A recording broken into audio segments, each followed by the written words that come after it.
Imagine living in a world where you're voiceless. Imagine living in a world where you're told every single day, month after month, week after week, year after year, that your dreams, your deepest desires, the things that you think about every single day when you wake up, the things that you think about when you go to sleep, are impossible. That they could never happen to you. And that they could never happen for two reasons. One, because you're poor. And two, because you're a woman. I want to share today with you a story of how I created my life, the life in which I live today, using the most unlikely tool. I want to share with you how I was able to take my world from oppression to freedom. I want to share this story with you of growth, of change, and of success. So my two brothers and I, we were raised here in Jacksonville, Florida, by our mother, living in public housing. After my father decided that being married and raising a family, he didn't want any more parts of it. He was done. And growing up, we belonged to a very strict religion. I wore head coverings, long sleeve shirts, and a long skirt when in public. And although I wore my religious apparel proudly, it made me different. This made me an outcast and the subject of ridicule. Now, I'm not sure if any of you didn't have the pleasure of going to middle school, but children in middle school are brutal. They are brutal. Every day I was bullied. I was picked on constantly. And I began to internalize that pain. I began to believe it. I began to believe when they said, Sasha, you're not good enough. Sasha, you're dumb. Sasha, you're stupid. Sasha, you'll never be successful. Sasha, you don't fit in. But my story, it isn't just me. There are so many women around the world. We experience the same things. We think we're not good enough. We think we don't deserve it. We think we're not smart enough, that we're not brave enough because somebody has told us that we're not. And so I would think to myself, oh, if I could just somehow get to college, because my mother told me that education could change my world. I said, if I could just get to college and I can prove everyone wrong, if I can just get accepted into any university, then I can prove someone wrong. And so throughout my life, my escape from the torture, my escape from the depression and the oppression was through books. I would read book after book, so much so that the local librarians knew me by name. And when I didn't have books to read, I would bury myself in encyclopedias. Ladies and gentlemen, I learned about everything from the Appalachian Mountains to zinc from reading these encyclopedias. But that was my escape, and that was how I created my life in my head. I stumbled on New York City, and I would close my eyes. I would imagine myself living in a penthouse. I didn't imagine small, I imagined big. I was there, I was living in a penthouse in New York City. I would imagine myself standing in front of the beautiful Taj Mahal in India. I could see it, I could touch it. I would imagine myself, I would envision myself climbing the steps of the Great Wall in China. But then, I would close my encyclopedias, I would put away my books, and I would remember, I would hear those voices again saying, no, saying you're not good enough, saying you can't do this, saying you're not smart enough, Sasha, you're not brave enough, Sasha, you don't look right, you're not the person fit for this position. And again, I would believe it, and I would feel small. I allowed people to define who I was, who I would become. But I'll never, ever, ever forget the day that I decided to take control of my life. I decided that I was responsible for me. And I'll tell you about this day. It was December 25th, 2004. A day that most Americans love. You probably were with your families, with your loved one, maybe around a fireplace, singing Christmas carols. It was Christmas Day and it was the worst day of my life. I hated Christmas. See, because for religious reasons, we didn't celebrate Christmas. And so I sat there in my room having a good old-fashioned pity party. How many of you all have pity parties sometimes? I was having the best pity party ever.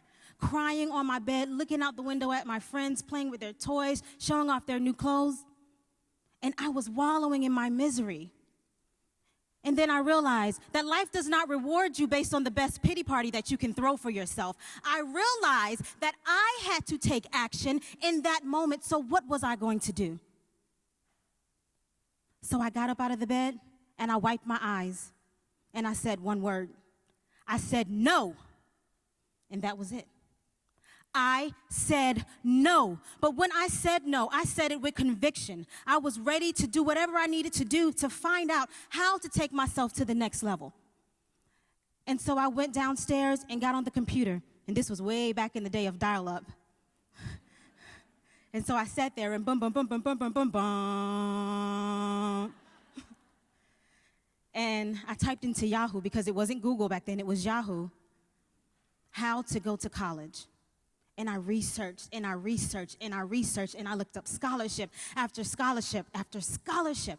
I applied for about 30 scholarships, and I didn't know who, but I know someone was going to let me into school, and someone was going to give me the money to pay for it because I couldn't afford it. Ladies and gentlemen, I was awarded 17 scholarships to go to college. 17.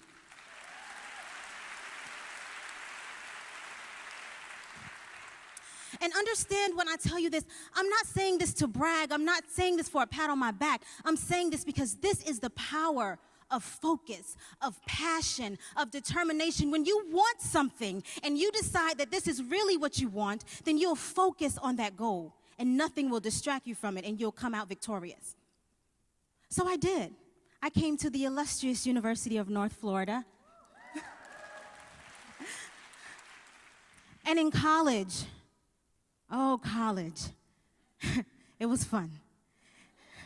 It changed my life in so many ways I could never explain. But what I can tell you is that in 2007, I found myself studying at NYU, living in that penthouse suite that I had imagined at my mother's table as an 11-year-old girl. The power of creating your life. In 2008, I was blessed to go on a world tour. I found myself standing in front of the Taj Mahal. I could touch it. I could reach out. I was there. Although it was just an imagination as a small girl, it was only an imagination, but I was there. A few months next, I found myself climbing up the Great Wall of China, step by step by step. And I remembered that girl, that little girl that so many told no, that so many told she could not do it.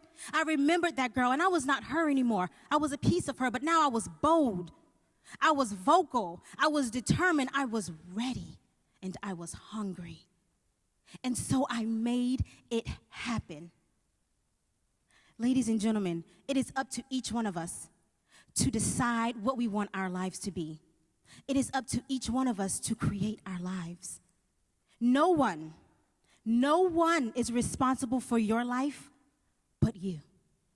That's it. Regardless of your circumstance, regardless of your situation, every statistic says that I shouldn't have made it. Every single statistic. But I beat the odds. And I'm so grateful that I had people along the way.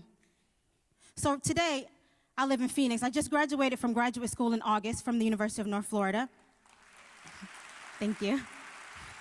Go Ospreys. And I was offered a position with an engineering firm in Phoenix, so I flew in yesterday. When I flew in yesterday, I was telling my mother about my story, and she went to the storage, and I promised myself I wouldn't cry.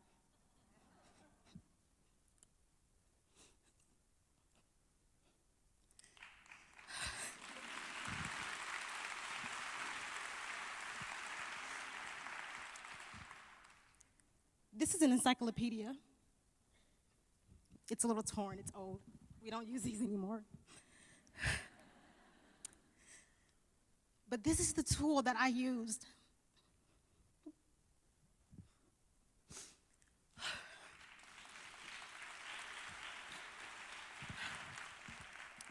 This is the tool that I used to create my life.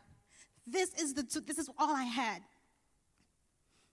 And I imagined what my life would be like if I could see the places in this book. And it gave me the courage, it gave me the strength to fight. It gave me the power to push on. It gave me the determination, the will to keep going when people told me no, when someone told me I wasn't good enough. This book, this is just one of them, all of these books. It gave me the power. And so what I will say to you is there's something in your life, regardless of how big or how small it is, there's something in your life, there's a tool that you can use that will propel you forward. There is something in your life that you may not recognize or that you may know is there, and it will push you to the next level.